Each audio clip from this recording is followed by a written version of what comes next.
토마토는 대표적인 건강식품으로 널리 알려져 있습니다. 특히 혈관 건강, 항산화 작용, 노화 예방 측면에서 꾸준히 언급되는 식품입니다. 하지만 실제로는 좋다고 해서 먹고는 있지만 어떤 방식으로 먹어야 하는지에 대해서는 정확히 알고 있는 경우가 많지 않습니다. 이 부분이 중요한 이유는 명확합니다. 같은 토마토라도 섭취 방법에 따라 영양 흡수율이 크게 달라지기 때문입니다. 따라서 단순히 먹는 것보다 어떻게 섭취하는지가 건강 효과를 좌우한다고 볼 수 있습니다. 토마토에서 가장 중요한 성분으로 꼽히는 것은 라이코펜입니다.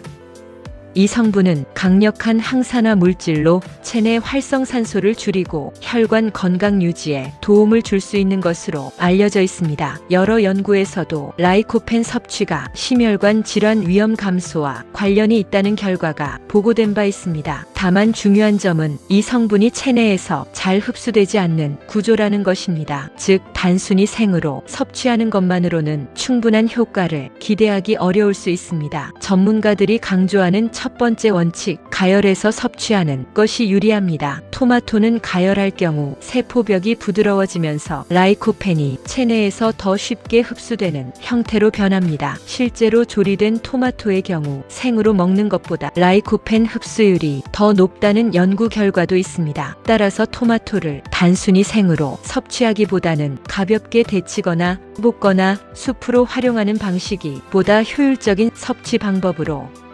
권장됩니다. 두 번째 원칙, 지방과 함께 섭취하는 것이 중요합니다. 라이코펜은 지용성 성분입니다. 즉 기름과 함께 섭취할 때 흡수율이 높아집니다. 이 때문에 전문가들은 올리브유와 같은 건강한 지방과 함께 조리하는 방법을 권장합니다. 예를 들어 토마토를 살짝 볶거나 올리브유를 곁들여 섭취하는 방식은 단순 섭취보다 체내 이용률을 높이는 데 도움이 됩니다. 세 번째 원칙, 공복 섭취는 주의가 필요합니다.